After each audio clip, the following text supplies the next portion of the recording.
दोस्तों, इस वीडियो में मैं आपको एक बहुत ही ज़रूरी चीज़ बताऊंगा। मेडिकल की कुछ ऐसी ट्रिक्स बताऊंगा जिससे कि थोड़े कमज़ोर बच्चे भी मेडिकल में पास हो सकते हैं। इस वीडियो में हम बात करेंगे कि चश्मा जिनको लगा हुआ है वो कैसे एलपी बने, क्या-क्या करें जो वो एलपी बन जाएं, और मेडिकल में क्या-क्या चीज़ें ध्यान रखें कि आपकी आंखें कमज़ोर होते हुए भी आप पास हो जाएं। देखिए, बहुत से बच्चे ऐसे होते हैं जिनको कि बहुत ही हल्के पावर का चश्मा लगा होता है, जैसे कि 0.25, 0.5 इस तरह का। तो चश्मा लगा होना एक अलग चीज है और 6x6 आंखें होना एक अलग चीज है। ठीक है। इस तरह से बहुत सारे अक्षर लिखे होते हैं, ABCD उल्टे सीधे लिखे होते हैं और इस तरह से छोटे होते जाते हैं। उनमें लाइनें बनी होती हैं कि भाई साहब जिस जो यहां तक पढ़ लेगा उसकी आंखें 6x6 हैं, इसके ऊपर की 6x12 हैं, इस तरह से। अब मान लो यहां पर लिखा हुआ है XYZ। अब कुछ बच्चे होंगे जिनको ये XYZ बिल्कुल HD में दिख रहा होगा, और कुछ बच्चे होंगे जिनको XYZ हल्का ब्लर दिख रहा होगा, पर वो पहचान ले रहे हैं कि XYZ है। तो ब्लर वाले की आंखें हल्की कमजोर हुई, उसको कुछ पॉइंटों का चश्मा लगा हो सकता है पर पढ़ तो ले रहा है।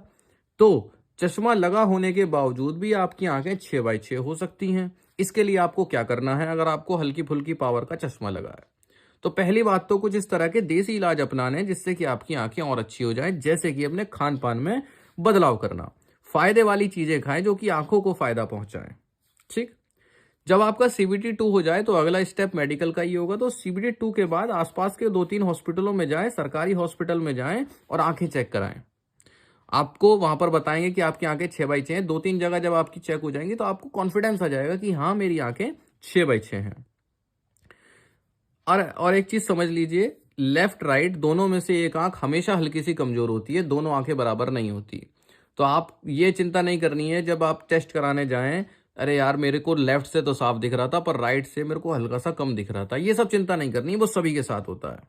अगर कोई डॉक्टर कोई आंख में प्रॉब्लम हो जाए, एलर्जी खुजली वगैरह, तो डॉक्टर से आई ड्रॉप लिखवा ले, वो आई ड्रॉप अपने पास रखें। ठीक है। पेपर मेडिकल जब आसपास आ रहा हो उस समय कोई क्या कहते हैं एक्सपेरिमेंट मत करना बस अपने ऊपर कि प्याज का रस डाल लेता हूं, ये डाल लेता हूं ना, कुछ नहीं करना है। नॉर्मल सुबह ठंडे पानी से अपना आंखों को धोना है या मुंह को धोना है। ये पॉइंट मैं लिखा नहीं पाया हूं पर मैं अपने मुंह से बता रहा हूं, आप सुन लीजिए। सुबह उठकर ठंडे पानी से मुंह धोना है, आंखों पर पानी डालना है, बढ़िया आंखों बढ़िया बढ़िया हो जाएंगी, मजा आ जाएगा, आपको गोरे भी हो जाओगे। अब बात करते हैं मेडिकल वाले दिन क्या चीजें याद रखनी है। मान लीजिए आप CBT 2 पास हो गए, आपने ये सब चीजें चेक करा ली, अब आप मेडिकल देने पहुंच गए हैं। तो मेडिकल में जो आपको मेन दिक्कत आने वाली है, पहले तो मैं छोटे मोटे पॉइंट बता देता हूं। मेडिकल वाले दिन खाली पेट जाना, आपको खाना पीना खा के नहीं आना, नहीं तो समझो दिक्कत हो जाएगी, क्योंकि शुगर वगैरह फिर बढ़ के आती है। ठीक है। वो वैसे भी आपको इंस्ट्रक्शन दिए रहते हैं कि सुबह खाली पेट आना, पानी उनी पी लेना, बाकी खाली पेट आना। रात को भाई उससे पहली रात को होटल पे ढंग का खाना खाना, ज्यादा उस उल्टे सीधे चक्कर में मत पड़ना, कभी पेट उठ खराब हो जाए या आपकी कुछ तबीयत खराब हो जाए, मेडिकल में दिक्कत आ जाएगी। हल्का फुल्का खाना खाना, ठीक है, कम मसाले मिर्च का नॉर्मल खाना खा लेना। मैं तो अपने बताऊं तो मैं अंडे खा लेता हूं, तो मैंने उबले हुए अंडे खाए थे। नींद कोशिश करना अच्छी लेने की, अच्छी नींद होगी, आंखें थकी हुई नहीं होंगी तो आंखें अच्छा परफॉर्म करेंगी, और अगर आप रात भर नहीं सो पाए समझ लेना आपकी आंखें उतना अच्छा परफॉर्म नहीं करेंगी। ये मैं अपने पर्सनल एक्सपीरियंस से बता रहा हूँ। अब चलते हैं मेडिकल में। आप पहुंच गए हॉस्पिटल पर, आपके कई सारे चेक हो चुके हैं, अब आपकी आंखें चेक कराने के लिए ले जा रहे हैं आपको। अब सुनिए, वो कहेंगे ब्लैक रूम यानी डार्क रूम ले जा रहे हैं, वहां पर आंखें चेक होती हैं, क्या बोलते हैं उसको, डार्क रूम। चारों तरफ कमरे में अंधेरा ही अंधेरा होगा, दीवारों पर काली पुताई, छत पर काली पुताई, हर जगह काला होगा, कुछ नहीं नजर आ रहा होगा। ठीक है। तो सबसे पहले आपको बाहर खड़ा कर दिया जाएगा। ठीक। अच्छा, ये चीजें बताने से पहले, ये ट्रिक बताने से पहले मैं आपको एक बात बता देता हूं कि आपको यहां तक पहुंचना कैसे है। तो यहां तक पहुंचने के लिए आपको जरूरी पड़ेगी ये वाली बुक। मैं देखो बहुत सारी बुक को एडवर्टाइज करता हूं, यानी आप लोगों के सामने दिखाता हूं कि आप ये बुक ले सकते हैं, ये बुक ले सकते हैं। मेरी खुद की भी बुक है, पर जो मैं एक बुक पर्सनली सजेस्ट करता हूं, क्यों? क्योंकि वो आपको फायदा पहुंचाएगी, गारंटी से पहुंचाएगी, लिख के देता हूं और आपको भी पता है ये बात। किरण पब्लिकेशन की ये वाली बुक, जिसमें कि फर्स्ट स्टेज और सेकंड स्टेज में आए हुए क्वेश्चन पेपर हैं, ये सारे क्वेश्चन पेपर हैं। इसमें सेकंड शिफ्ट में जो टेक्निकल पेपर आए थे उनके भी क्वेश्चन पेपर हैं। इसको जब आप सॉल्व करेंगे तो आपको बहुत ज्यादा आइडिया लगेगा कि कैसा पेपर आता है, क्या पैटर्न होता है और आपके उसमें कितने मार्क्स आ रहे हैं। इसमें आपको इसकी पीछे आंसर की भी मिल जाएगी और साथ ही साथ सॉल्यूशन भी मिल जाएंगे। बहुत से बच्चे जो टेक्निकल के पेपर में कंफ्यूज रहते हैं, अब ये देखिए फिटर का पेपर है, तो अब इसको सॉल्व करने के बाद सही सही बताओ आपको आइडिया होएगा कि नहीं होएगा कि फिटर का पेपर कैसा आता है, कैसे सवाल आते हैं। इसी तरह से इलेक्ट्रीशियन, मैकेनिकल, रेडियो, टेलीविजन, हर ब्रांच के यहां पर आपको पेपर देखने को मिलेंगे, जैसे मैकेनिक डीजल, हर ब्रांच के। तो आपको सच्ची बताओ पता लगेगा नहीं लगेगा कि कैसे इस तरह के सवाल आते हैं। तो इसलिए मैं बताता हूं ये बुक बहुत जरूरी है, नहीं तो आप बस पूछते ही रह जाएंगे कि भाई साहब पेपर में सवाल कैसे आते हैं। जब आप पे बुक होगी तो आप खुद बता पाएंगे कि पेपर में सवाल ऐसे आते हैं। ठीक है, चलिए अब पहुंच इसका, हाँ मैं बता रहा था किरण पब्लिकेशन की बुक है, कहीं से भी ले सकते हो, डिस्क्रिप्शन में मेरे लिंक रहता है, आप वहां पे क्लिक करके ऑनलाइन ऑर्डर कर सकते हो। इसके अलावा अगर आप अपने घर के पास की कोई सी दुकान से लेना चाहे तो आप वहां से भी ले सकते हो, कहीं से सेकंड हैंड मिल रही है वहां से भी ले सकते हो, किसी के पास रखी हुई है तो आप वहां से भी ले सकते हो, पर आपके पास होनी चाहिए। तो अब आपकी आंखें चेक करने के लिए आपको कहां ले जाएगा, आपको ले जाया जाएगा डार्क रूम में।